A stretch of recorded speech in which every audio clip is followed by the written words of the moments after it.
Hello, everybody.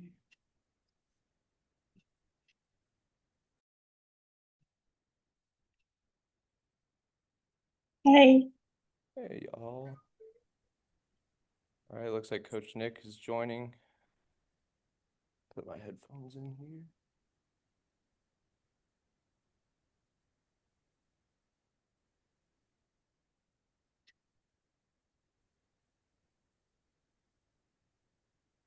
I'm gonna say something. Can't hear nothing. Hello? There we go. Got it? Okay. We are looking at 29 form checks today. So if we want to spend a little extra time on if anyone has questions with anything, if not, we can obviously go to form checks, but we don't have as many as we usually do. So But might have some extra. he's getting off easy today. I know, right? Yeah. Yeah, I know. Andreas, you were the one that said that Jen was mean for doing that, so we had Yeah. to immediately go to the computer last night, 2 nights ago, finish those Yeah. up. Yeah. It's funny. But yeah, we're good. Yeah, I can see that. Would anybody have any immediate questions? I was digging around in the app, paying attention to what people were saying. I got back to a good amount of people within the app already. I try to answer what I can.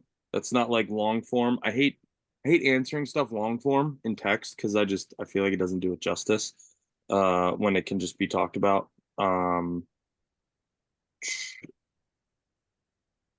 Uh, but with that being said, while I got you here before I jump into the app and answer some of that stuff, does anybody want to kick it off with any questions?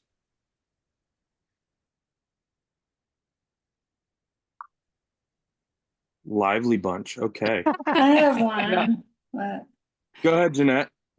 so I was just wondering because I was looking at maximizing your strength next, but I don't do pull-ups or anything like that. So I was just curious what you can do instead of pull-ups. Um, you could always supplement with like a lat pull down or an assisted pull up.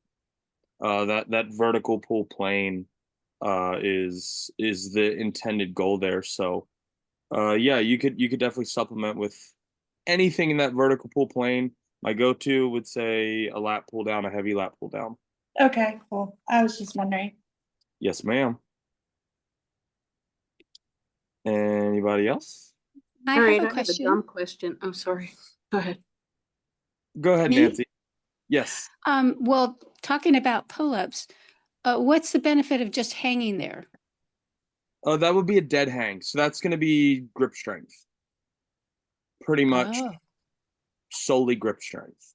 yeah. Pull up works pretty much from thoracic, mid back, lats, upper back, all the way up through your biceps, forearms, and grip. Because you have a concentric motion, whereas a hang is just an isometric hold. So you can either add weight and hang if you want to work on your grip, or you can do body weight for time. My dog just completely wrecked the room. Jeez. Um, that's not. He just came over here and gassed me. Damn, dude. Sorry, that threw me off. That's potent. Yeah, so I would recommend if you wanna, is your goal to progress to pull-ups? Yes, and increase my grip strength. Yeah, two birds, one stone. Um, if you're holding free weight, your grip strength is always being worked. Now there's ways you can, focus on grip, but when it comes to, can you do any pull-ups at all yet? Just so I know where you're at before I give you. No, on the lat pull down, I'm at 85, so about 40 more pounds before I get to my body weight. Okay, so what you can do is you can take a pull-up bar, put a bench underneath of it, grab the bar, and jump up and pull at the same time. So you use your legs to get yourself up, and then just lower yourself as slow as possible. Start with some negative reps, because odds are you're going to be able to lower yourself, but not pull yourself up. So you're going to be able to not go against gravity, but maybe slow gravity down. Okay. So you can start there, or some people like to put their foot in a band to give them assistance. I don't like that. This is out of preference. Not that it's any better, because I've had worst case scenario where the band comes off my foot and tries to split me in half. And it's not fun. I put the band laterally across, horizontally across the rack, and either put my knees on it or put my feet on it, so I get some bounce out of the hole if you want to do some. So like where I would use that, I can do pull-ups, but I'll go to failure and then add some assistance to get maybe 3, 4, 5 more reps, right? Yeah. So what you can do is you can start before. What I would do is I would throw in front of your lat pull downs.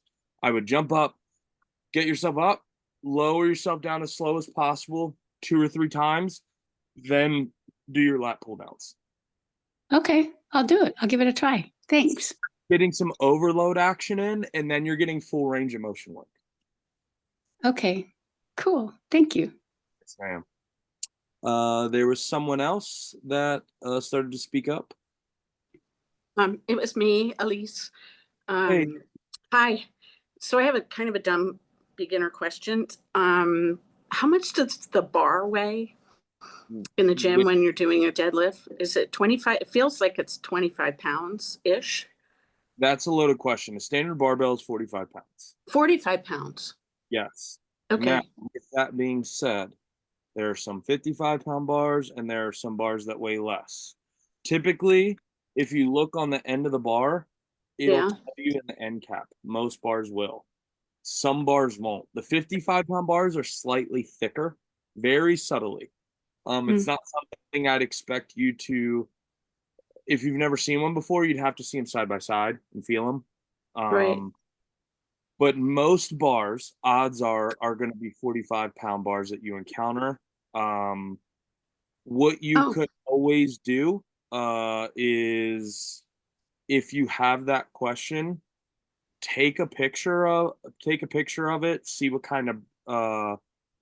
what brand it is, and then you can look up the brand and see what bars, weights they have.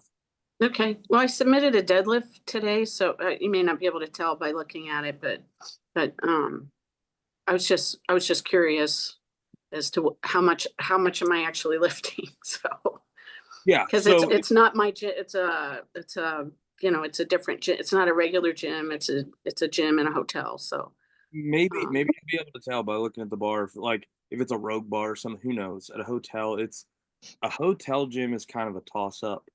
Yeah. Some are better than others. Something's better than nothing. Right. So who really knows? And you know what? It knowing the weight helps for logging. But as long as the effort was there, who cares? Right. Okay.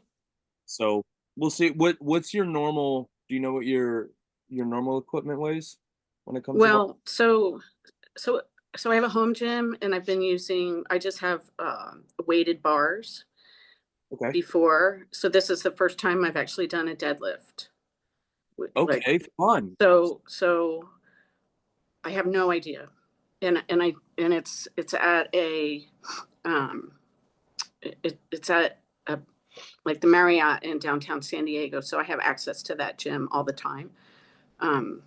So I just don't. But it's the first time I've ever done one, so I couldn't tell you. That's why I'm asking. Well, the good thing is it's your first time doing deadlifts, so you're allowed to be a mess. If you're a train wreck, it's okay. All right. But judging by how I've seen you move in the past with your video submissions, I doubt that's going to be the case.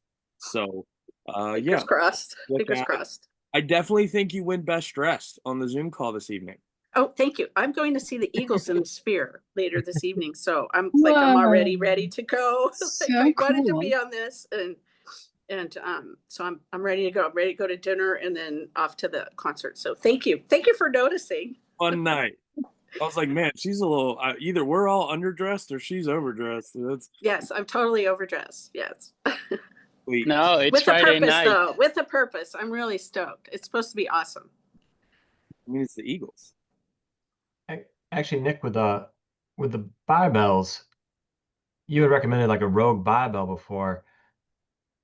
Is there a big difference from, different grades of barbells? I just have one that came with a different set. I know there's recommendations for going larger. Is there a big difference between them? Yeah, there's also different types of barbells, right? So like Olympic barbells have a different manufacturing standard than other barbells. Rogue overbuilds a lot of things. Their machinery for building a barbell is actually the same machinery that fuses an axle together for cars. And it spins both ends simultaneously at an incredibly mind-blowing rate of speed. And then it slams them together and they fuse. Yeah. And then it's pretty crazy. If you ever get a chance to tour the Rogue factory, do it. With that being said, Rogue just makes standardized stuff, equipment, very, very simple. And they have things like, the boneyard. They have stuff with blemishes, like it'll have the paint missed a tiny little speck and then it'll be discounted 25% off. So they just have a really, really big variety. You have your Rogue Ohio bar, your Rogue power bar. And that's a very standard, it's a stiff bar. It's a great all-arounder. You have squat bars, which are 55 pounds and incredibly stiff. You have deadlift bars, Texas power bars. You have a Rogue deadlift bar. You have different types of bars. You have Oli bars, which actually spin.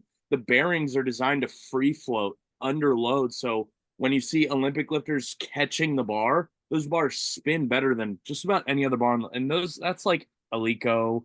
Those are incredibly expensive bars. So just to give you the broad spectrum in one broad stroke, there's so many things to choose from. Now, depending on what you're doing with them, a high-end bar might not, for most people, isn't necessary. But when it comes to something like, I think a Rogue barbell, for example, like just a simple power bar, is just a really reliable, fairly priced, something that you have to buy once and you'll never have to buy it again as long as you use it how it's intended. And it'll even withstand some pretty gnarly abuse. So it's a one-time investment. You'll have it for life. It's just, you can count on it. You know what I mean? And when it comes to a bar, I only want to buy it once because like things like Titan Fitness, some of their stuff are okay, while others, they really, really, really cut corners. They've bent, things like that. So there are some things you got to be careful for. Some people like going on Facebook Marketplace and finding like an old rusty bar. It's just like super, gridiron, like that's what they want. Yep.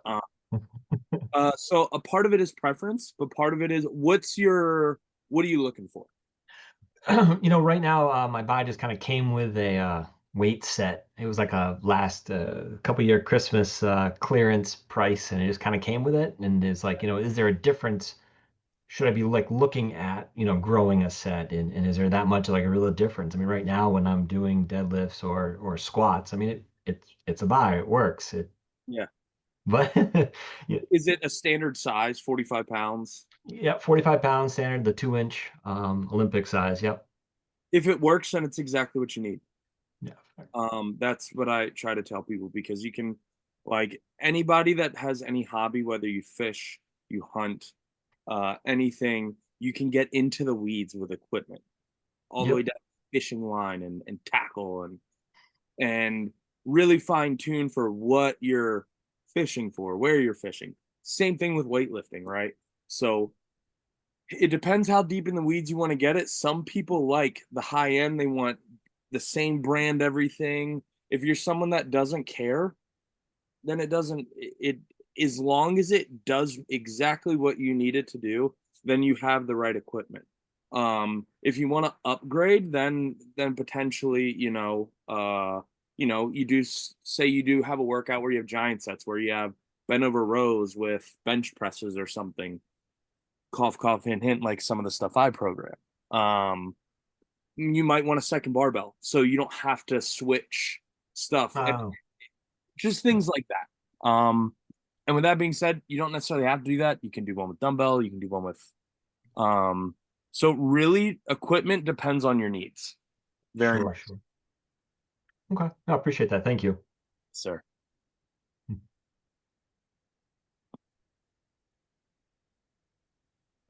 Anyone else?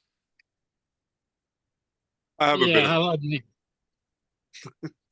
You go ahead, because I'm gonna park, so you go ahead. Fight to the death. all right. So I have a question. Kind of trying to figure out the difference between soreness and pain. And I think I've got a little bit of both right now. And I'm trying to figure out if it is pain, what is the best way to move forward while healing? And, obviously I know you're not a doctor, you're not going to be able to tell me how to heal and what's best for that. But I notice specifically when I'm doing just curls on my right bicep, there's a sharp pain if I go above 20 pounds. So maybe I can do just a few reps of 25, but I can't go more than about 8 reps, and then it hurts Where incredibly. in the range of motion is there pain? It is.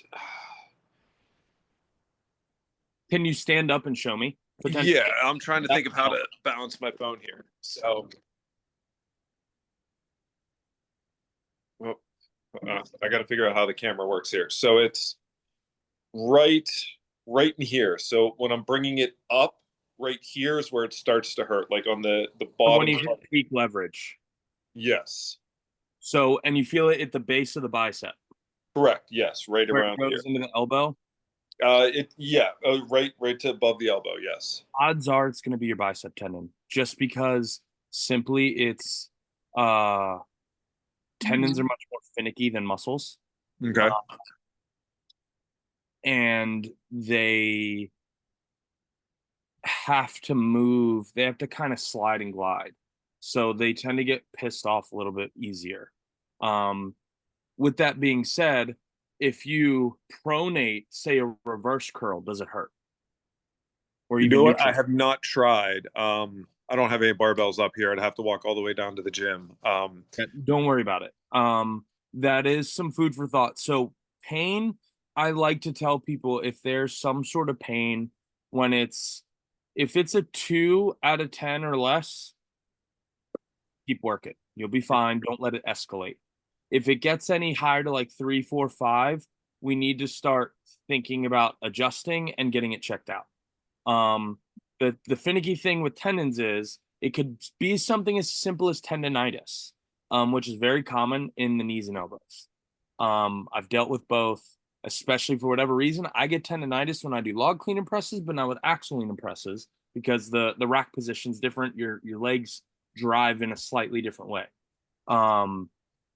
So it could be a matter of simply doing a reverse curl or hammer curl for an extended period of time. Okay. Or we severely lighten the load. Does it hurt on the down? No, well, once it's engaged up at the the max tension of bringing it up, it hurts on the down afterwards. I do know hammer curls hurt worse than regular curls. Does it radiate down into like no? Okay, No. so you could have, it could be a number of things. It could be tendon, it could be a strain. How long has it been happening? Months. You need to go get it checked out. Okay. All right. When something persists for like 4 weeks, like I'm very proactive if something is very prominent for like simply because I have a schedule that is dictated by competition.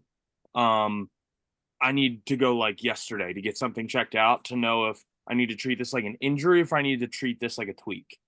When something's been prolonged for months, and this is for everyone in here, if it's persistent 3 weeks or 4 weeks, go get an assessment. Because if it's not improving, it's not going away. There's a reason, and we need to figure out what that reason is. And odds are, if you go to a physio, go to a sports physio, because they have a proactive approach through movement. They're much more effective when it comes to getting back in the gym than a regular doctor. So I would search sport physios, and if they think you need to go get imagery, that would be, because what they're going to do is they're going to take you through movements assessments to help narrow down what the culprit could be because of their knowledge of the body. From there, they're going to be like, we're going to go get an X-ray or an MRI and see how bad we're at. Or they're going to be like, this isn't bad. I know how we can attack this to rule some things out and start rehab recovery.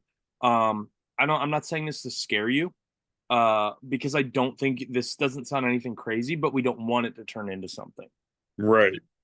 We're just trying to be preventative here. So if possible, where are you located in the world? I'm in Pittsburgh. Okay. So Yeah. there's I know some strength community up there. I actually did America's Strongest Man up in Beaver Falls, Oh, nice, nice. the hockey rink. It was all hockey themed. We pulled a Zamboni and everything. Oh, that's cool. So do some research unless you know somebody.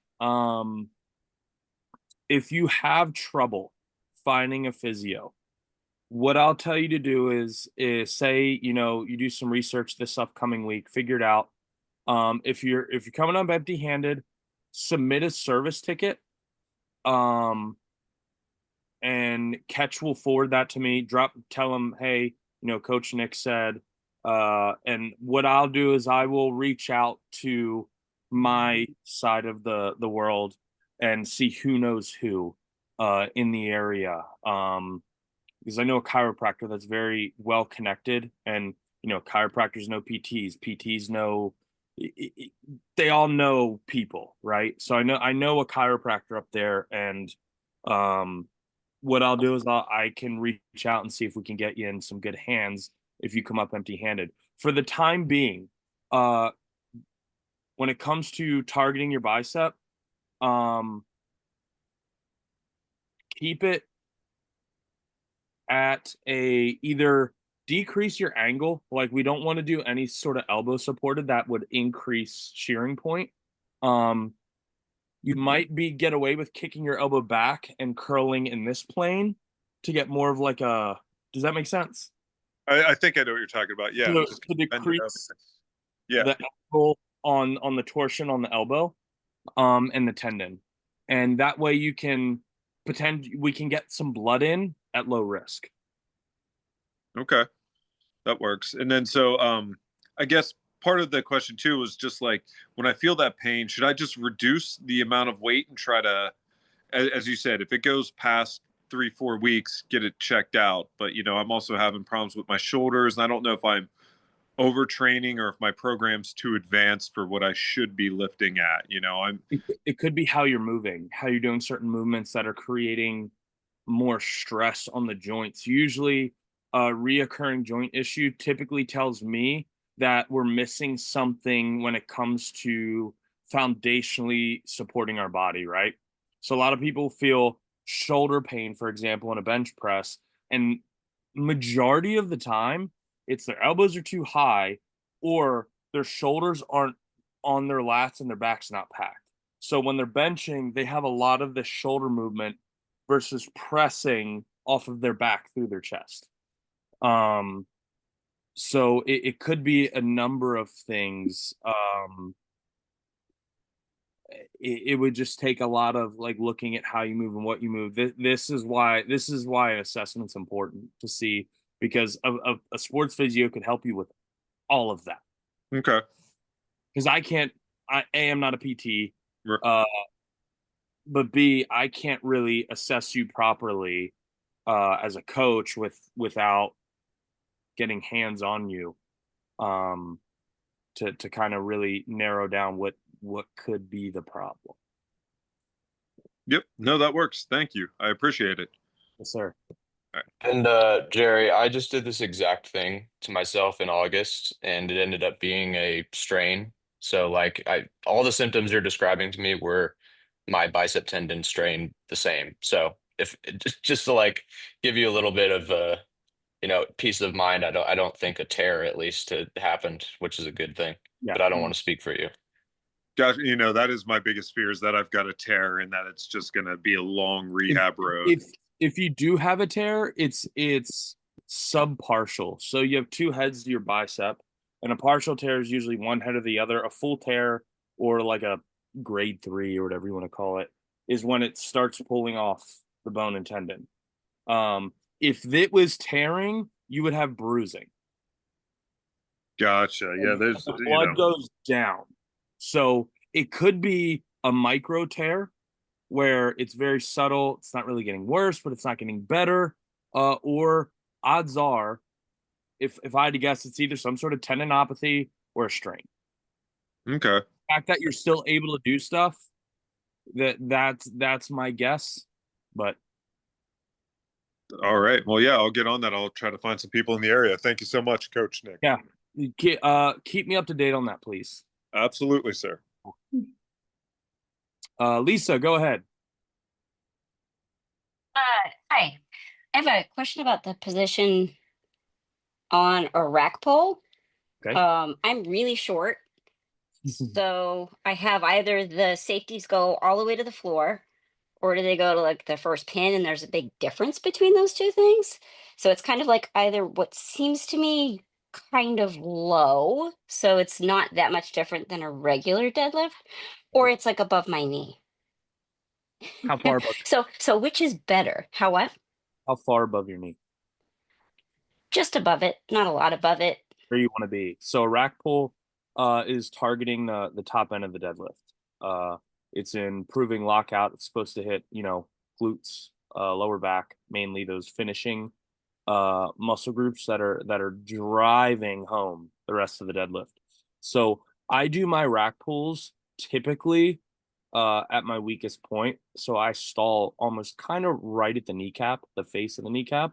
So if you're just above your knee, that's fine. That's a rack pull. Yeah, I would say like maybe an inch and a half above the top of my knee.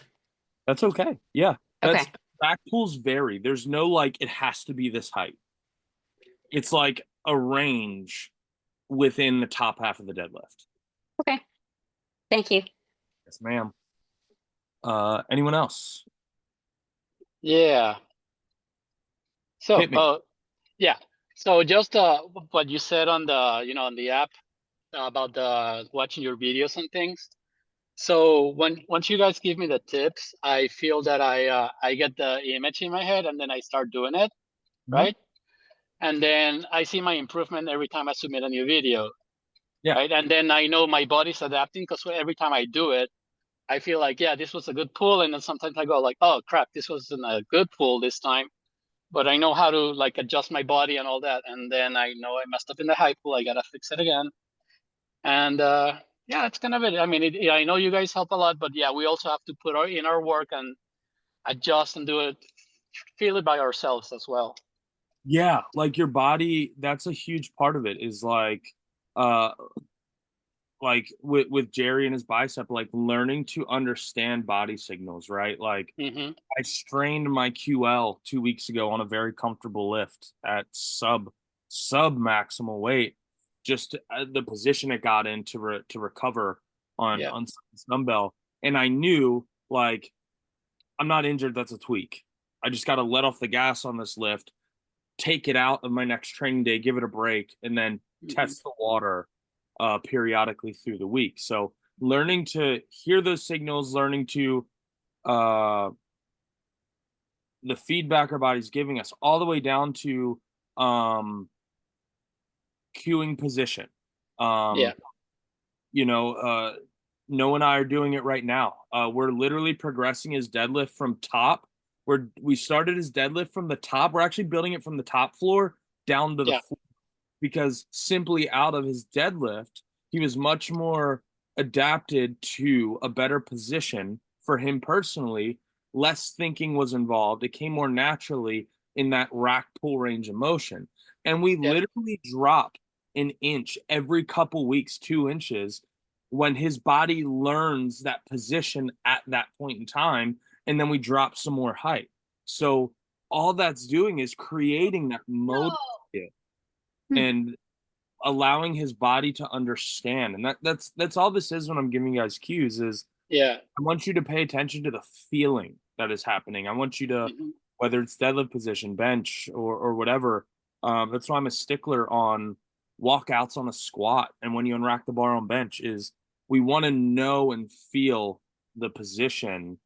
So the lift starts at the unrack, right? So knowing where our body's at and the physical signals that it gives us start to finish is how we progress, and it becomes something that we think about to something that we just do.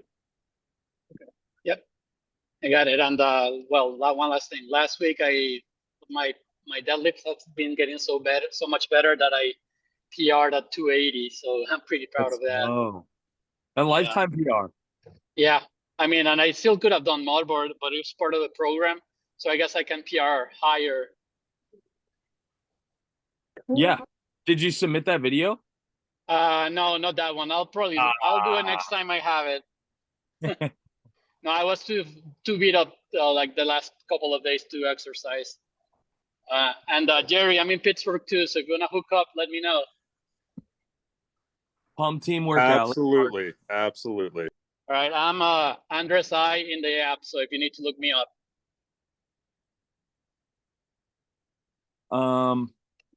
Anyone else?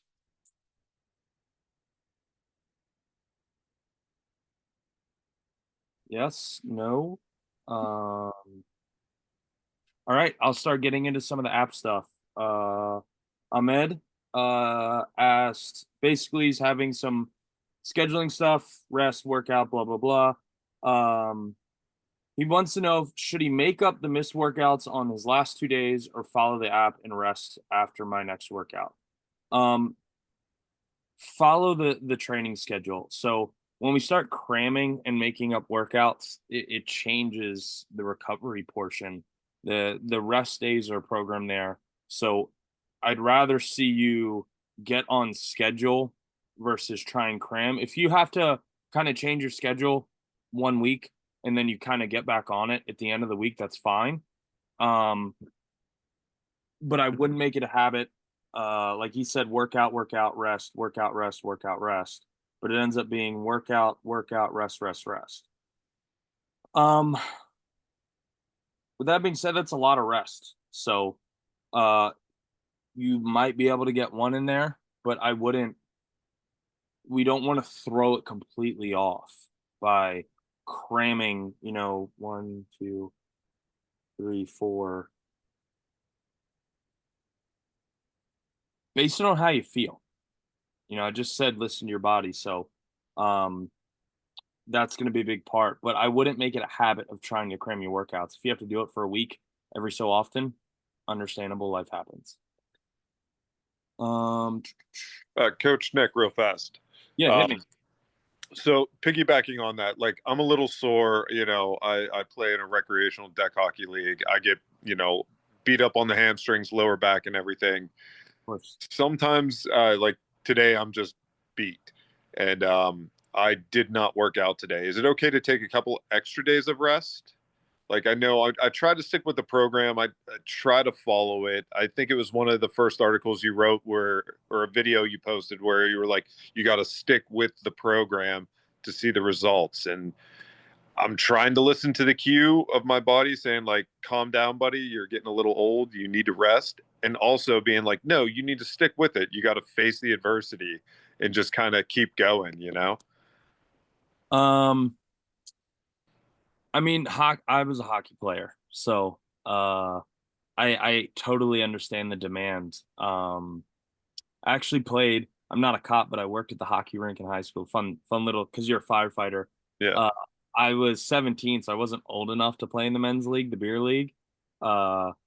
But because I worked at the rink, the GM of the rink was friends with the Baltimore City Police Commissioner, who at the time who played on it. And they're like, "Hey, do you need a good skater?" And they were like, "Yeah." So I played on the Baltimore City Police team, and the fighter team and the Baltimore City Police team game would always get super chippy, and guys would Oh just yeah. walking out of there and have to go on shift the next day, just all banged up because that game's physical.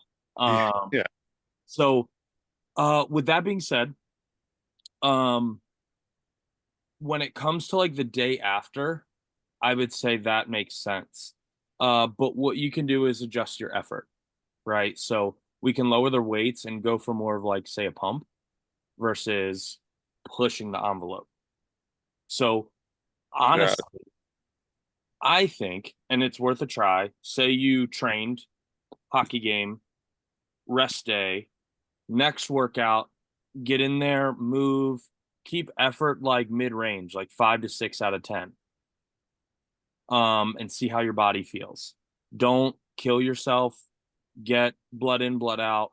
And odds are, I think that will help with some of that soreness. Even the day after a hockey game, if you go in and you just move, I don't care if you do squats with an empty bar, I think that will help negate some of that soreness, that and stiffness that you have post hockey game. And that's more of a recovery focused workout than an actual workout. Okay, that sounds good because usually the days I try to maximize it all the time. I'm going for a grade A all the time when I'm down there, but some days you just know you don't have it, and your Yeah. body just. I mean, you have a goal that is you have something that requires high physical demand running alongside your training. So being that, I'm sure part of why you're training is so you can do well in hockey and be fit and perform well. So Yeah. you've got to give and take, right? Like this is your sport, whether it's just a hobby or not, you've got to coincide your training with it. And if you know you're training and then you training the day before and giving her hell is okay, right? Right. But you're going to need to let off the gas pedal a little bit the day after, go in, move, get some blood in, blood out. The next day after that, moderate effort, and then rest, and then probably go ham again. So put that hockey game in with your training schedule, plan around it, allow Gotcha. yourself that, because that's a workout. Any way you break that down, it's a workout. I mean, hockey's the fastest game on 2 feet. Like Yeah. our average skater, an average collision is the equivalent of a 20 to 30 mile an hour car crash. Like, Yeah, they're not fun. and no, the ice is, we're wearing pads, but the ice is unforgiving. So that is requiring abuse, which requires recovery. Plan for it. Gotcha. All right. Thank you, sir. Yep.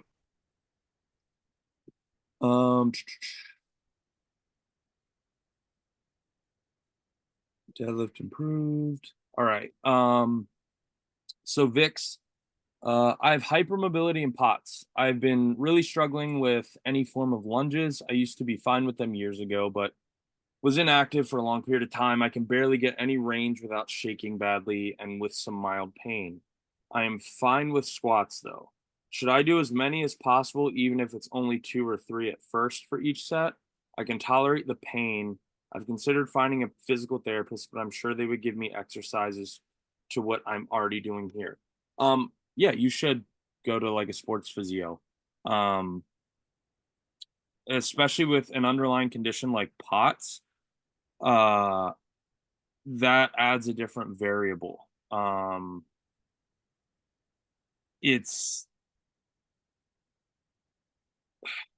We're dealing with a nervous system issue. So nervous system issues are very finicky. I've never had a client with POTS, so I'd have to do some research, but I know how nervous system issues go.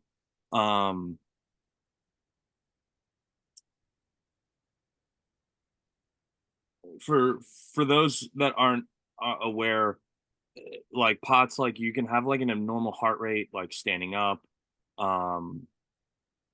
lightheadedness, things like that. It can be nervous system does weird things. And your nervous system dictates your work output. So, I would honestly take the physio route first and go from there, because they might be able to align a little bit better with your hypermobility.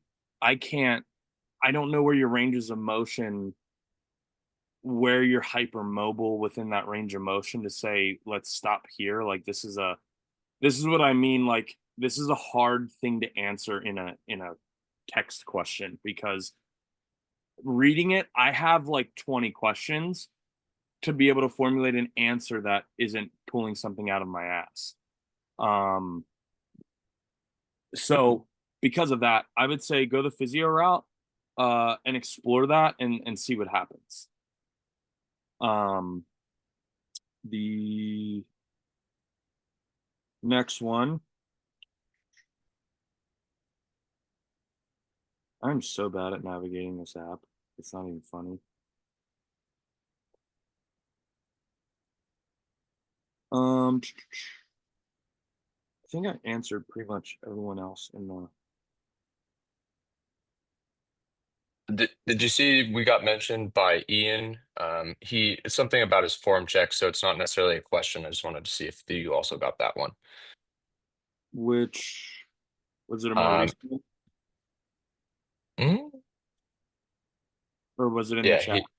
he said, I've uploaded 3 videos for form checks, but I can't make the call. Just wanted to let you know in advance the overhead press is fairly new for me, but I think I did okay.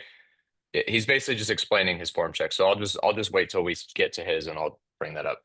Okay.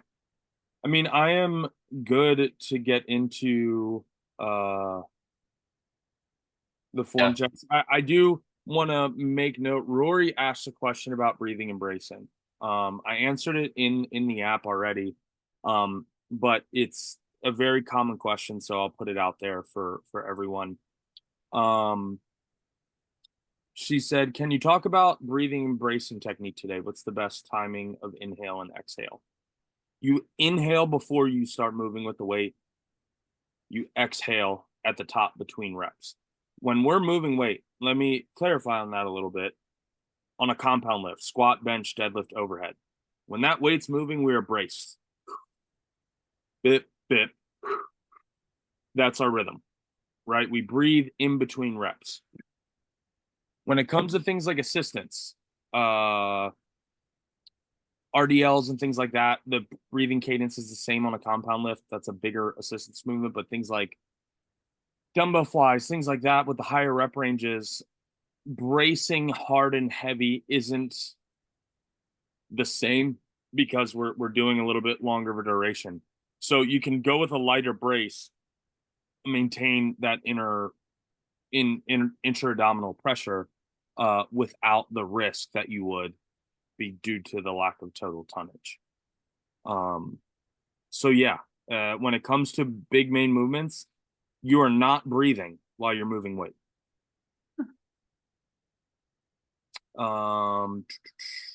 Let's hit some form checks.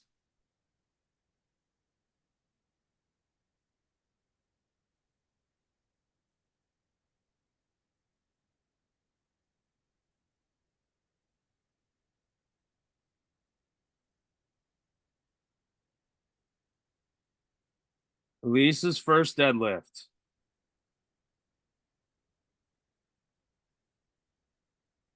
If I were to guess, that actually does look like a 25-pound bar. Yeah, Actually. it looks. Your movement pattern is very good. What I mean there is your hinge is great. What we want to do is bring your feet in closer together. So they're pretty much right under your hips. And then your arms are going to come right down the sides of your knees. That bar is going to come straight up your shins. You see how far away that bar is from your leg at the bottom? We want that.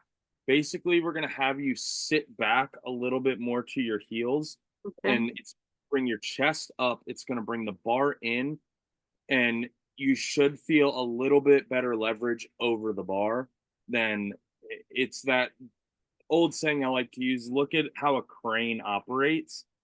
The less it can, the further extended it is, the less weight it can manipulate.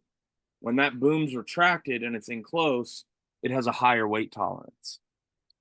So your torso is the crane boom. Okay. If, Am I supposed to go all the way to the bottom? well, you're using smaller plates, so you're Yeah. kind of around full range of motion where you're at. What you could do is, I believe it is 9 inches with a standard 45-pound plate to the center. Right. What you could do is you could put, if you don't have access to full-size plates, you could put some sort of box or other plate to elevate so you get normal height. Okay. But like I said, this is kind of what I expected. You're moving well. Your hinge pattern's good. You have a neutral spine. You just don't know how to do it. Right. And, Clearly. yeah. And this is just a matter of, you've got so much right. We just need to get you in the right position. That's all. Okay. So I'm moving the bar closer to my shins, Yes. getting my arms Bringing your sort of feet to in. to the side of my legs and doing the cat cow thing. Yes. A little So more proud good- chest. A good marker is that barbell should be kind of over the center of your foot when it's on the ground. So when Okay. you bend down, your shins kind of push forward slightly, and it should put them pretty close to that bar if it's not right up against it. So when you set your hips in a position, that bar comes straight up your shins, Okay. and your hips meet the bar. Okay. Good job. Thank you. Thanks. Gotta go. Have fun. Thank you. Thanks, everybody. See ya. Thanks, Uncle Nick. Yes, ma'am.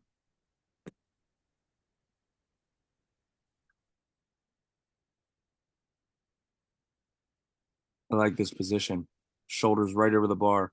A little slight move before he pulled. So this is a soft lockout. So you aren't getting your extension and you're doing what's called ramping. So you come up and you look, the bar starts to come back. Your knees are soft versus continuing to push the ground away and bringing your hips to the bar. Shoulders over hips, hips over knees. So your start position and what you do up until about it clears your knees is fantastic. I don't want to change a thing. As you push the ground, think about pushing the ground away till your body's straight up and down and your hips accelerate through and try and break the bar.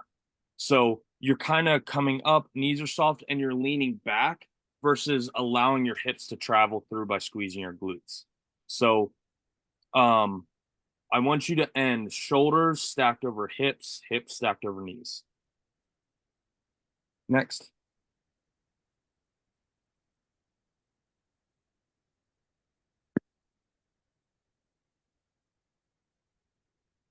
It's like incline bench.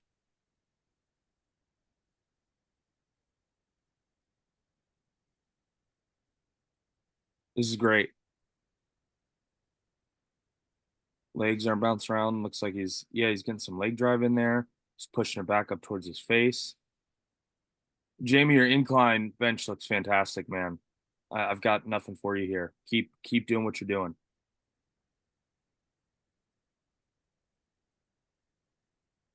Pull up, maybe. Chin up. Okay. Yeah, these are good. All the way down. And look how he initiates with his back. Boom, back comes together out of the hole.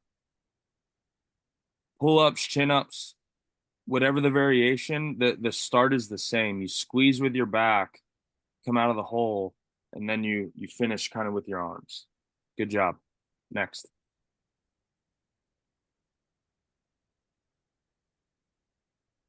All right, this is Ian. I'm just gonna look at what he said to make sure.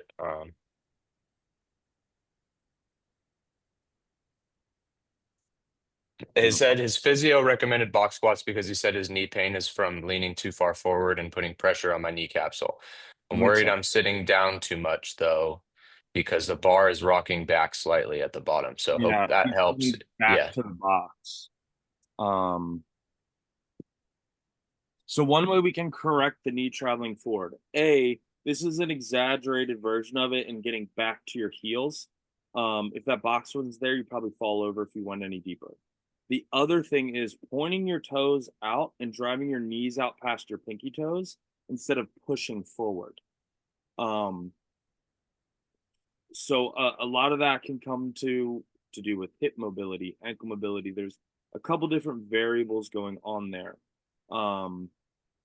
But this is when it comes to box squats without doing a complete unload, you want the box at a height where it's at depth. And when you kiss it, like just touch it, you're coming back up. You're not actually unloading any of your body weight onto the box. It's simply a marker. One thing I've done for that is I've put a PVC pipe for people across the rack. I've put a band, I've used a string, anything to give them a physical touch that's not a hard barrier, so they can't actually sit onto it. And that's something I progress to after a box. So, Ian, you're moving the right direction. You're just exaggerating it, essentially. Next.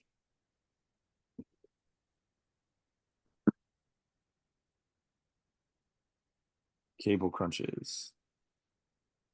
Good. Awesome. Arms are stationary, elbows are locked in position. He's using nothing but hinge and core to contract. Next. Great job. Deadlift from the front. Let's see if this confirms any of the other cues for Elise. Yeah, so she's just out front. She could come in a little bit tighter on her width. But, yep, doesn't change anything that I cued her in before. Ian deadlift. He said the deadlift is follow up to last time where you said I needed to try to lift more aggressively. I tried and I feel like I did, but it looks like my lower back is rounding no matter how hard I try to push my belly button to the bar. Yeah, he's just not pushing it through enough. The fact that he can get a neutral spine in squat means he can do it in deadlift. So this goes back to knowing what the physical feedback is from your body. So being able to feel when you're in position versus not in position. So Also, shoe police, like the barefoot versus running shoes, is always going to be difficult for deadlifting. yeah, these are Metcons, I think. Are those lifters or are those just? No, those are Nike Metcons. Oh, Those are the CrossFit shoe. nice. Not hateful, but more heel elevation. It's going to pitch you forward. Because they're a cross trainer. But anyway, yeah, so I think we can get a little bit more, like your hip position looks good and everything. I really want you to start doing those cat cows if you want to elaborate what that's done for you. Yeah, so just so everyone knows my background, I have a fake hip and I'm only 30. And I got it replaced when I was 23. Just played rugby my whole life, just kind of beat myself up.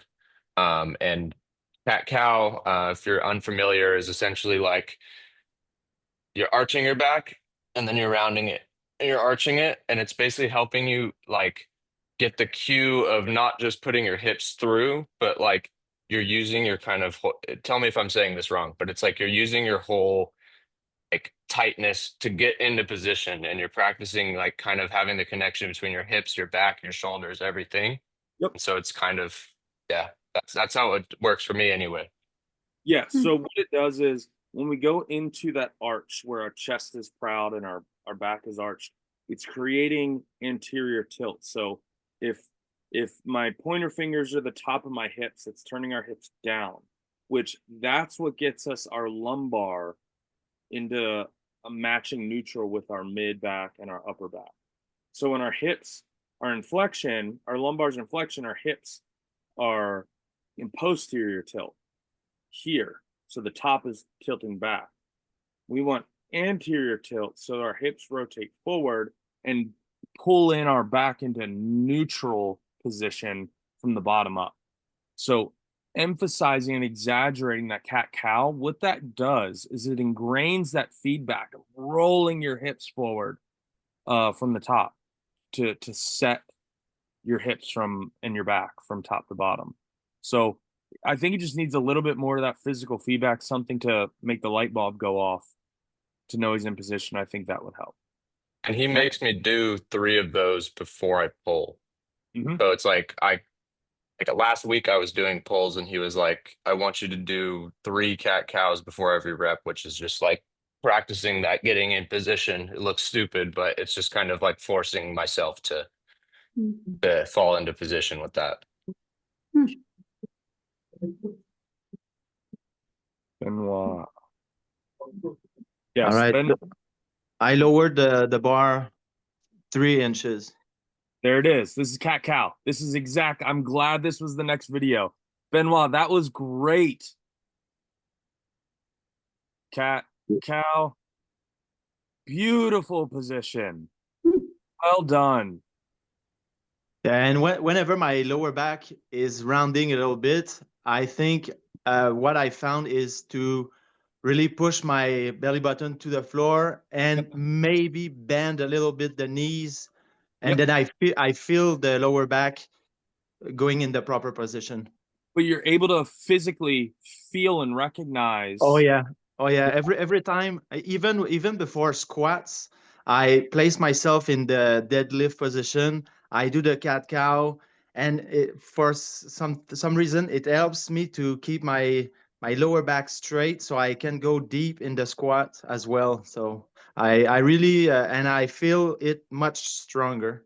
You're moving much better. So for context for everyone, I'm taking the same procedure with Benoit that I did with Noah, due to that he found much more naturally getting into position was a little less complicated for him at the top, and we weren't quite getting there trying to start from the ground up. So we're reversing his deadlift and we're building it from the top down. And it was the same stimulus I was running into with Noah. Is they weren't quite getting into position. Nothing was really grasping. So that's where my responsibility as a coach is like, okay, I need to meet them where they're at. And Benoit is working his way down. And I would say we're a good 4 to 6 inches lower than when we started this process. And your deadlift is you're looking more and more comfortable. This is great. Yeah. Good job. Definitely. Thank you. Yes, sir.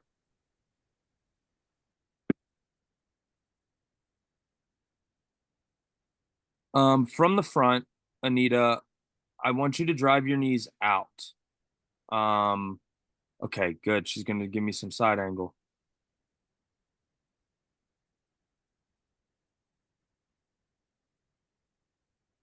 This is better. Yes, we're getting better. I think if you went a little bit wider in the stance, let's see if we can get another couple inches lower on the box and see how you do there. But you see that initial knee cave as we descend. Let's get a little bit wider with the feet, point our toes slightly out. And what I want you to do, if you can, and if you have one or have access to one, a hip circle or a very light band. In your early sets, I want you to put it around just above your knees. I want you to drive your knees out towards your pinky toes actively against that band. And what you should do, the physical cue that you're looking for, is you should feel the top upper sides of your glutes. You know, the part that you can kind of see from the front. That should light up. And that's going to be your physical feedback. And that's what keeps your knees from caving. There's a couple, could be hip flexors, could be a couple things, but the fact that they're caving so early under minimal load I think it's just a matter of having the physical awareness to drive the knees out versus a weakness. Where I'd say it'd be more inclined to being a weakness is when we start getting into max effort and they're doing it whether you want them to or not. That's the difference in physical cue versus a weak link. So let's see if we can drop a little bit of depth. Let's take your feet out an inch, point your toes out, drive your knees out over your pinky toes. But you're progressing. This is good. Well done.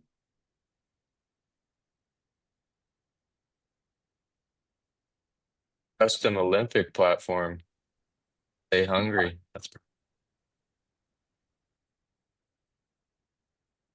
This is a high pull. Hits come through. Does he get triple extension with the toes? Yes. Everyone, I've been seeing more high pull positions. This is what we want. See how it accelerates? Boom, hips come through, triple extension. That's a high pull. They're supposed to be explosive. It's a big movement. He's not jerking on the bar. I love these. Okay, Great so it's totally from the bottom, like, and have my bar down the shins, like you can hang. You can do it from a hang. from a hand. Okay. Yeah, but the input is and the end result is all the same. I do Alright, all okay. my high pulls when I have them. I do them all from the floor, just because we want velocity. So Gotcha. it's a nice long range of motion. We're developing velocity, and that velocity from the floor. Can you guess where that might translate to? The velocity on the floor going up, right? Yeah, but where in what other movement pattern do we talk about acceleration? Well, I see that looks like a deadlift when it starts. Bingo. Yes. So this is like a deadlift with a couple extra floors on the building. Yeah, that's And there's variants to high pulls. There's sumo high pulls. There's an Olympic style high pull. Then there's this is what I'd call very base level high pull, a fundamental high pull, the least complicated of the group. And he's doing a great job. all right. And does I got everybody? it. Oh, sorry. Go ahead. No. I was just gonna say I got it. I understand. Next time I'll send it over. I was just gonna say, Nick, for everybody here, does everyone understand the concept of triple extension? I feel like once I learned what it was sort of a game changer for me in a lot of ways. So I just wanted to make sure that when he says that, you guys all know what he means. And it's shown in the video as well. Can you pause it when he's at the peak of the high pull? Yeah. That's triple extension. So if we go, shit, you guys can't see my mouse. I was pointing at things. If we go from the toes, the ankle, the knee, the hips are through. See how the hips are slightly forward of the shoulder?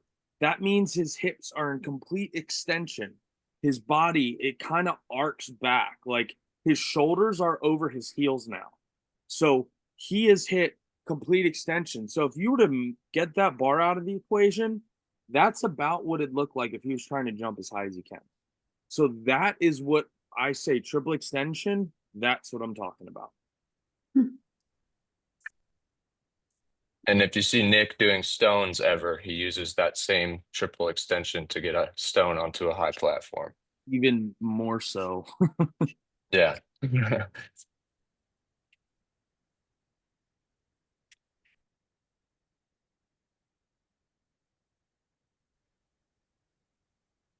So just a strict neutral dumbbell press. These are good.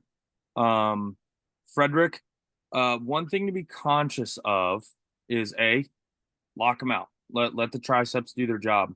B, a couple of reps you kind of went up and then they started to fall out.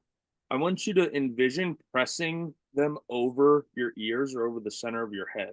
So we get that we don't end up here and they fall. We end up pow here. I'm being picky. So because you've got this, 98% correct. Good job. Nick, do you want to keep your hands in that position, or is it okay to like rotate as you're going up? It depends.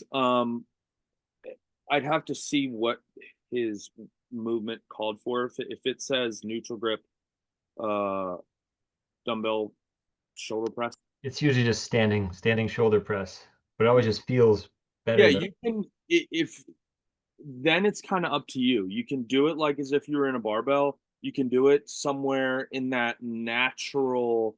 I always tell people when it comes to doing it with dumbbells and you're not training for anything in specific, do it in what feels the most natural plane and the least restrictive. So if it's here, feels good, or if it's here, feels the best, that's fine. Cool. Thank you. Yep.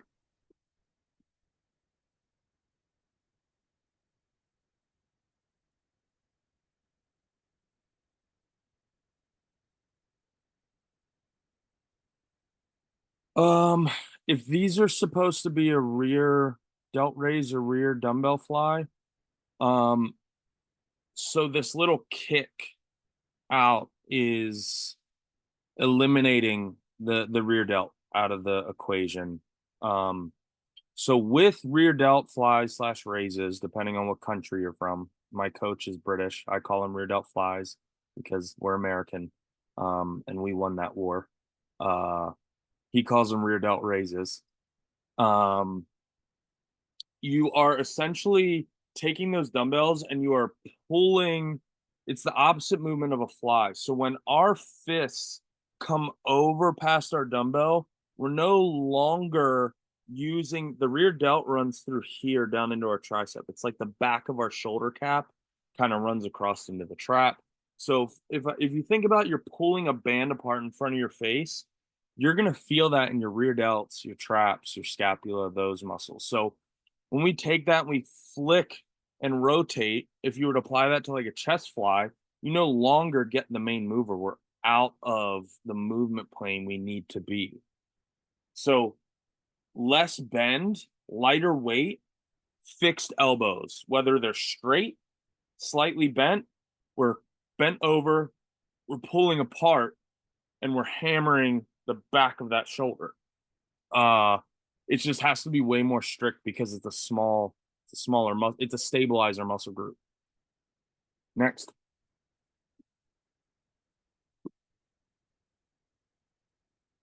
Andreas. He's been hard at work on his deadlift. Ooh, these are looking better.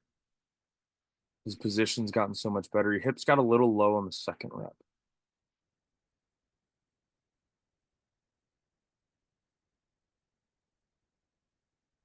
Yeah, these have come a long way. Andreas, bring your butt up. Like, I don't even want to give you a number of inches because it's slightly. This first rep I think was the best. That you see how your hips wanted to come up slightly, where they went up to, and you were able to get that back flat. That's where I want you to start. You're getting there, man. We're starting to zero in on your position here. This is good. Next.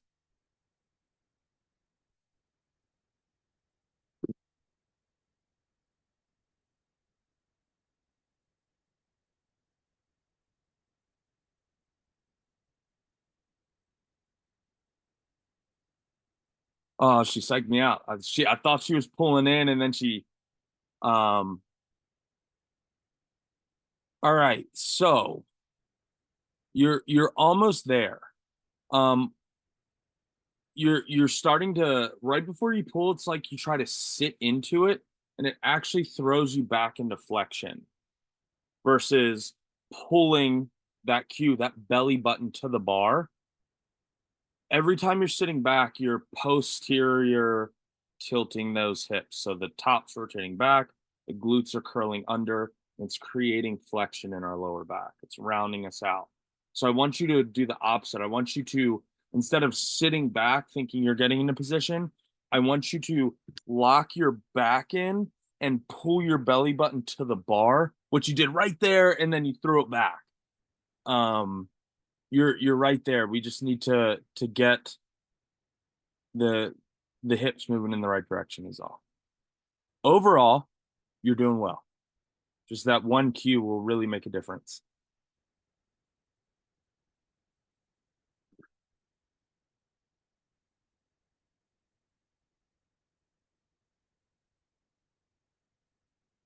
Hips were a little low. Hips rise as he put in leg drive. Hips, yep, hips kick up, creates flexion. Same thing. Same cue as the last lady. Like almost your guys' deadlift positions are almost identical. So Chris, the same cue I just gave. Is it Bea? Bea? I'm scared to say her name because I don't want to mess it up.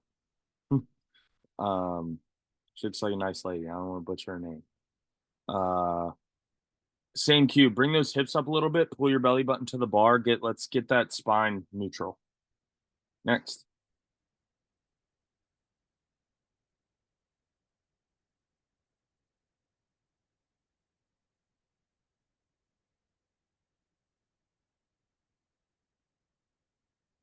All right, Carlee. So this is closer to a stiff leg deadlift. Subtle difference in the two. Stiff leg deadlift, you don't lock out. It's slight knee bend, which is what you have going on here. You push your hips back. Romanian deadlift has a slightly more knee bend. It's like the middle ground between a regular deadlift and a stiff leg deadlift. So we want to get a little bit more knee bend, which will recruit. You won't feel the stretch in the hamstring, but it will recruit glutes sooner in the movement. I'm sorry, it will recruit hamstrings more in the movement. So the best way I can describe that is if you are stretching your hamstrings when you have your leg locked. I'm hopeless there. I can't even touch my toes. When you have your leg locked, you're going to feel that in your calf and hamstring as well. So we bend that knee and then we bring our knee to our chest. We're going to feel that in our hamstring and glute. So a little bit more knee bend, which will allow you to push the hips further back. You have incredible range of motion. Like she's going almost to the floor with dumbbells on a stiff leg deadlift. She's made out of rubber. That is insane. And that's a range of motion. That's fine. Posture's great, form's great. Let's get a little bit more knee bend for the RDL. If I remember correctly, Noah, when we did her deadlift, she had a fantastic deadlift. Yes. I think it was similar, just good range of motion. Yeah, mobile. her deadlift was pretty. I mean, the fact that she ended her set at the bottom, put them down on the ground position instead of like, wow. My hamstrings explode just watching it. Yeah, my range is like below my knee, so different strokes for different folks.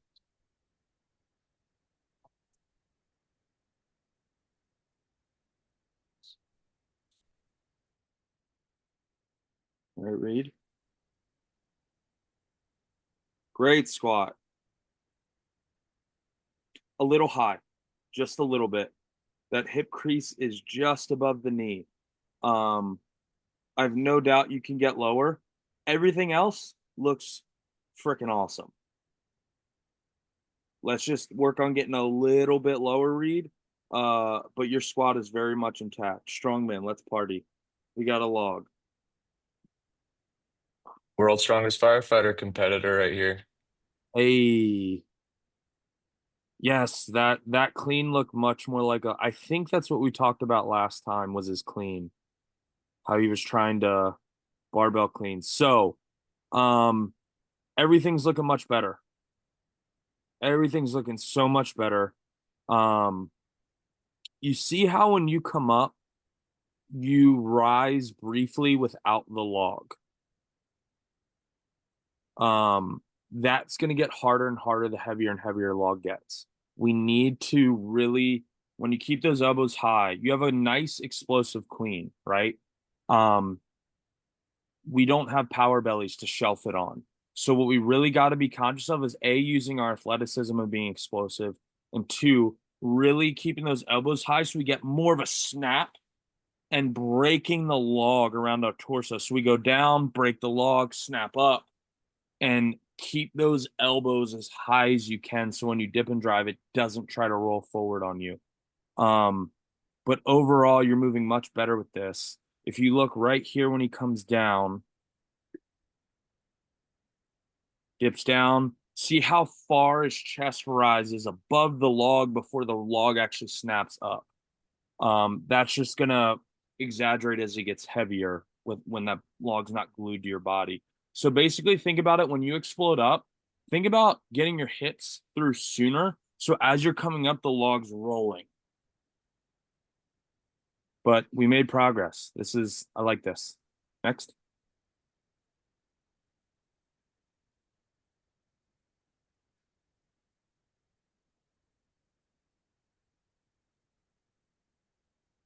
Yes. So this is mimicking what's called a circus dumbbell. If you've ever seen the old timey pictures of the guy, is it a unitard? Is that what it's called? Where it comes over the shoulder and it's like leopard print and they have that big globe dumbbell in one arm. Yeah, that thing on Noah's arm. This is mimicking a circus dumbbell. So where this is going to have to change is because it's not a circus dumbbell, it's not going to rack position. You need to start mimicking that deeper rest. See how far out on your shoulder? A circus dumbbell is you're going to have to get that elbow up, get that hip out. Like I'm a little teapot, short and stout. Kick that hip out. So that dumbbell contacts our shoulder, the side of our head, and trap. And that elbow's high, pushing it into us. When we dip, it doesn't roll out. If you try to do that with a circus dumbbell, it's going to do this, and then you're going to press out. The margin for error on a circus dumbbell is the narrowest out of any other lift we do as strongman. Reason being is it's a giant object, and we're doing it with one arm. So we get out of our groove with a deadlift or a regular overhead press at 50%. We can power it back into bar path. You get out of your groove with a dumbbell at 50%, it doesn't go. So that rack position is more important on a circus dumbbell than any other lift. And I've set a world record on this lift specifically twice, not to toot my own horn, but I have done so much polishing on this lift and learned so many lessons that rack position is literally everything. So let's get that elbow up, let's get that dumbbell deep, and work from there. Next. I love this.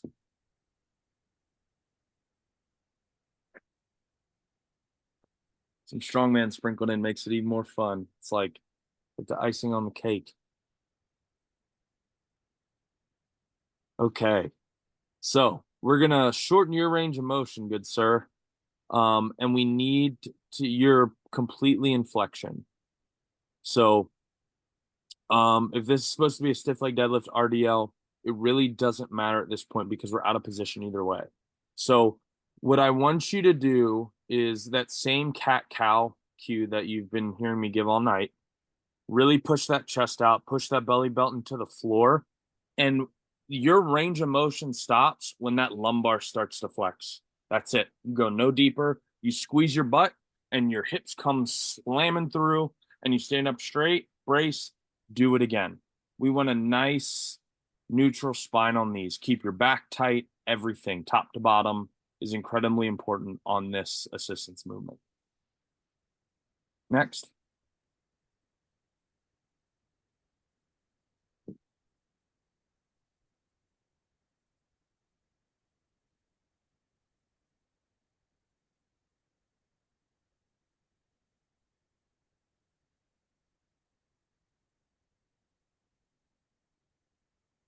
Hips were too low, but you were strong enough that it didn't throw you off.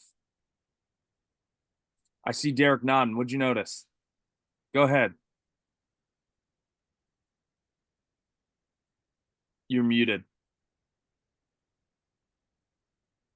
Yeah, for me, yeah, look a little low, just more of a squat, but he kept his back straight. Yes, exactly. So, which means what? So he kept the neutral spine and was able to Well, I don't know. That's about as far as I got. Had a good brace. Good brace. Okay. Because that core didn't fold.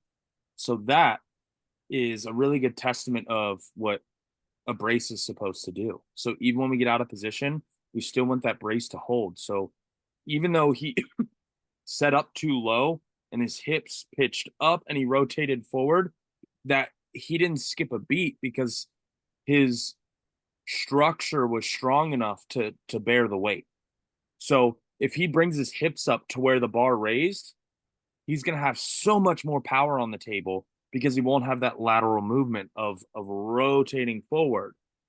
So the reason why I asked you is I saw a light bulb go off in your head, and I like to be able to I like when you guys are noticing these things. That means things are landing. This is good, because what it means is when you record yourself, you're going to be able to look at that and recognize that and be able to make a change and not even need me. And that's a coach win.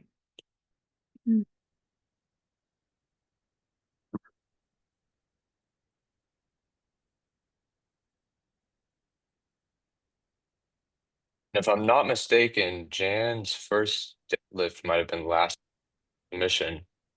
Yeah, I'm pretty sure she's working on it. That's pretty good. She's a little deeper than a conventional pool with the size of the plates off the floor. But now this is more of like an RDL at this point. So it's no longer a regular deadlift. This is stiff leg / RDL territory. So I'm not sure if this is supposed to be conventional deadlift. And the reason why I'm not sure is because she's doing the RDL so well, very convincingly. But your first rep off the floor was good.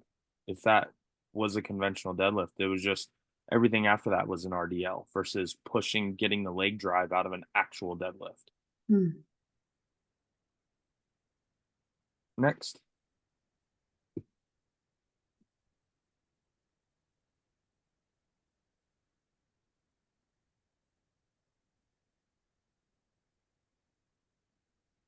So same thing from earlier.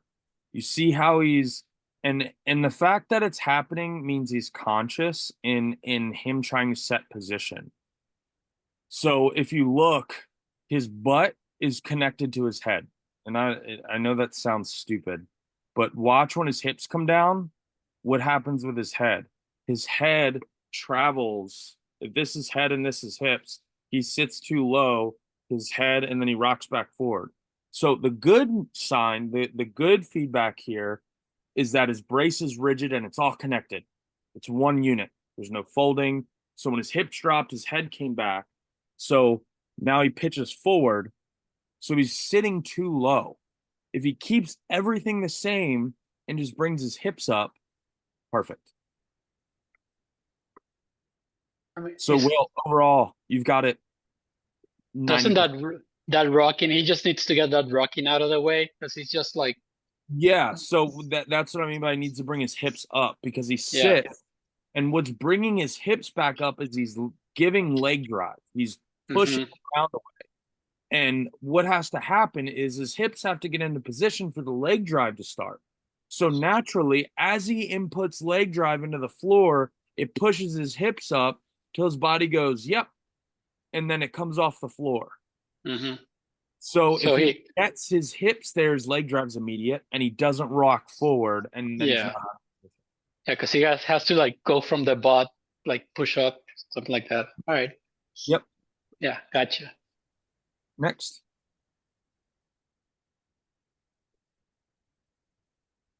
I'm gonna check his message again in case there's anything. Good bar. He said it's fairly new for me. That's all he said. He's doing well. So this is a strict press. This is fundamental overhead pressing.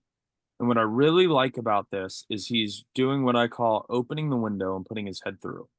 And if you look on the video on the left, he moves his head out of the way of the bar. He doesn't move the bar around his head.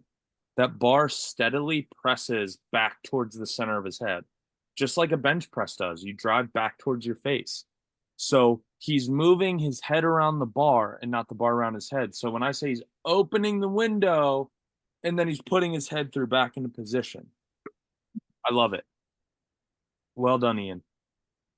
Great start for brand new.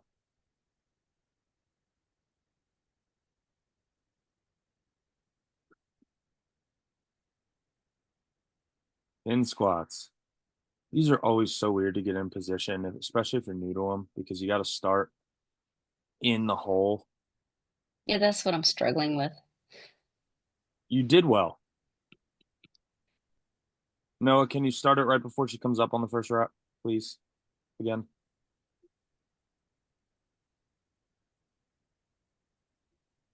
I mean, no one's going to come at you for depth. That's for sure. Right Go here, ahead. you want to go further? No, just hit play. Sorry, I didn't start the right place. I mean, that was pretty good. Like, you're getting a little bit forward on your toes. You see how as you come down, the bar comes forward, your hips kick up slightly on a couple of the reps and it pitches you forward. So what I want you to start doing is I don't want you to think squat is just a leg exercise. I want you to think about driving your back through the bar simultaneously as you push into the ground with your feet. So what I want you to do is you see how you're kind of looking up. I don't need you to tuck your chin like a deadlift necessarily, but bring it down just a little bit. And I want you to think about driving back into the bar as you come up out of the hole. Does that make sense? Yeah, I think so. Yeah. So you've got a lot right here. It's just, I want to give you that input because that conscious cue might be what straightens out your bar path. And I want to try that first before actually changing something. Okay. So tuck my chin a little bit. Yep. And drive my back up. Yeah. Drive back into that bar the same time you push the ground away. Okay. So is Lisa supposed to be throwing something off of her back, like concrete? Yeah. Yeah. I mean, that's the input. It's not going to go flying off because gravity. Okay. But that's the input on a squat. Especially when you start getting into implements like a safety squat bar and other things that are actively trying to fold you. You've got to remember this is a full body exercise. Like we use leg drive on a bench. Most people don't think to go, oh, how do I need to use my legs on a bench. No one has that thought. I sure did when I first started bench pressing. And the cue that I'm giving her was a game changer for me in my squat. And went from me just from the hips up holding the weight to accelerating the weight and maintaining a bar path even when it's heavy. It literally, when you have that physical cue, it's like, have any of you ever been like laying in bed and realize like you're slightly holding your head up off the pillow and then you kind of let yourself relax and then you're like, oh, I didn't really realize I was tensing up. Yep. Until, yeah. So like when I go to sports massage, my something won't want to go. And my sports massage, Katie, I'm just gonna say her name just out of not getting my words mixed up. She'll tell me to let go. And I'm like, what do you mean? She's like, you're resisting. I don't even know that I'm holding tension there. And it made me think like how many times I've been on the couch and I'm squeezing my glutes and I don't even realize it because my body's so used to carrying tension. So having that physical epiphany to go, oh, this is part of it, like bang. And now it feels like we're falling. It feels like we're trying to go back, but what it actually does, remember that bar is trying to send you forward.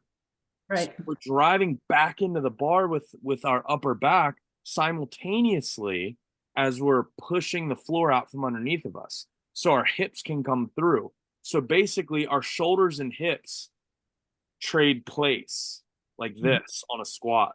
So we've got to get that bar, if it's here, to here. Mm-hmm. if you notice a correlation, the only bar, most people, the bar has, it's straight, but bench press, we're actually pressing towards our face. Overhead, we're pressing towards our face. Squat, we actually kind of driving back into the bar. Okay. All of that stuff, because of where the load is on us, is trying to take it forward. So we've got to counter that leverage.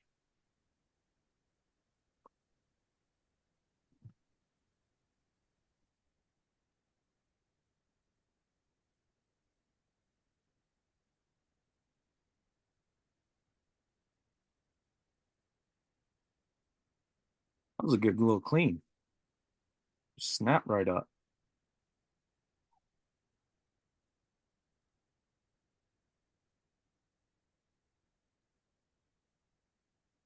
These are pretty good, Lisa.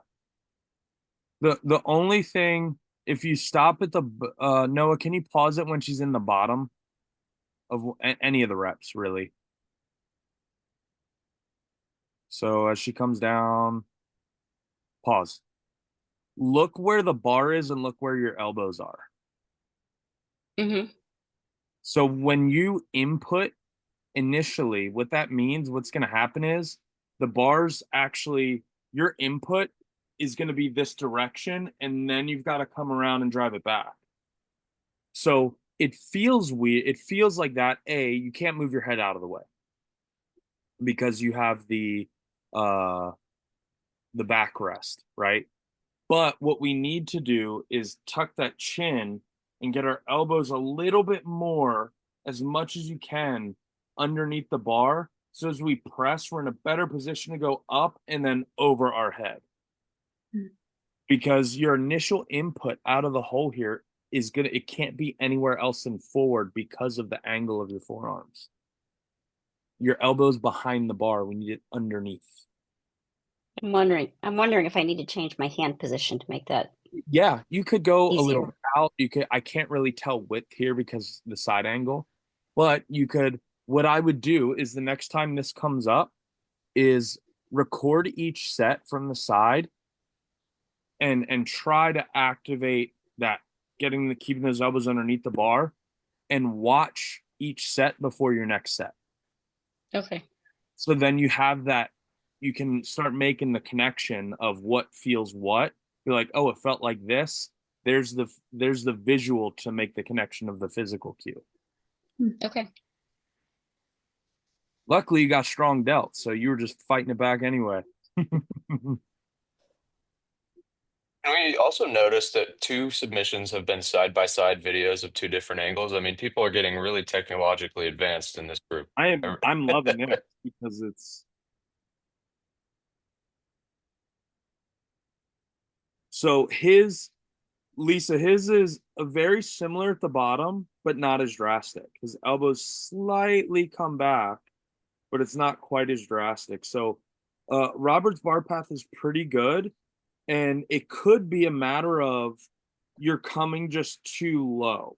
Like there is a certain point where we come low and our elbows have to kick back because it's just anatomically our rotator cuffs rotate. Like we can only drop so low, and then they do this. How straight should the bench be when I'm doing these seated presses? It depends. It can be. Is it like a shoulder day? I'm doing maximize your strength, so I'm trying to remember what I did. Well, I probably did the pin. I was wearing the same shirt, so it's the same day with the pin squats. Okay. So it's the pin squat and the shoulder press, and I don't remember what the other two movements are. I would say anything between like, I don't know, 60 degrees and up, 65 degrees and up. Okay. Somewhere in that, not quite 90, but not quite 45. So our delts are still the main mover. Okay. Okay, so can I piggyback on that question? So so the bench shouldn't be like 90. So I'm okay with like 65 at an angle, 65 degrees, something Yeah, like that. you want mostly upright is all I'm trying to say. I don't want to Okay. get in the weeds here and someone whipping out a protractor for a training session. No, no, no. It's just we know what 90 is and we know what 45. And Right. like, for example, my coach gives me degrees. I've got a rogue bench, so I have 4 settings. Yeah. And the first week he did it, I took a picture of the bench. I was like, look, I got flat, I got less flat, I've got almost upright, and I've got upright. I don't Right. know what the hell 80 degrees looks like, but I know what flat, 45, and 90 pretty much look like. Yeah. So when it comes to shoulders, you can be 90. You can, if that's the variation you want to do. There's nothing, absolutely nothing wrong with that. Sometimes the bench, the bottom won't kick up, and sometimes that 90 degrees hard to just stay on the bench because Yeah. that material can be slippery depending on your shorts. But anything, in that like well past 45 to 90 degrees is kind of where we're going to live for a shoulder variation of a seated press. Yeah. Yeah, no, because 90 is pretty, it's uncomfortable. So Yeah. I usually put it, like the next one down. So Yeah. but nothing wrong with that. but I just have to I guess put my back more into it, like put my lats in there, like touch the bench in the back a little bit more. Yes. So as long as it's a steep enough angle that we're prioritizing and we're feeling it mostly in our shoulders, that's the goal. Yeah. Okay. Gotcha. Cool. I think that was the last one. Yep, Do we- that's all. Do we Oh, have any closeout questions, statements, I concerns? submitted one and I didn't see it. You did, Nancy? Let's take a look. Sorry about that. Maybe see your name in here. Maybe it did not upload. Do you have it? Is there error? Yeah, I'm sorry about that. Do you have it Okay. on hand? Maybe we could watch it on your end if that's possible. No idea how to do that. I'll just try uploading it again for next time. No, I'm sorry.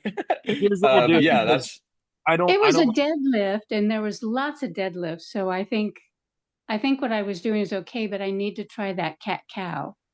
mhm. submit it. Try and submit it again. And what Noah will do is he will send it to me, and I'll reply with a video. Oh, okay. And we can send that to you. Not a problem. Okay, that sounds great. Thank you. Yep. Oh, she gets the personal treatment. Nice. I like Well, I don't like leaving anybody hanging. I want to do this. I know. it. I mean, obviously the goal is to grow this as big as possible, and there will be a day where like this will be very, very hard to do because we see how long, there was only 30 in here, 29, so I took my time a little bit more. But when Noah and I sat down, what was it, last night, or Wednesday night, and I kind of roll through them because I don't have an audience, I don't have people ask questions, so I was able to bang out 50. And what Yeah. we weren't even an hour. So if people are taking time to show up at these, especially now, I'm gonna make sure we either get to them during or after. And one stray, because of some technical difficulties, is I get made fun of in our group chat for being the caveman of the group. So I feel we're not gonna leave you hanging. We got you.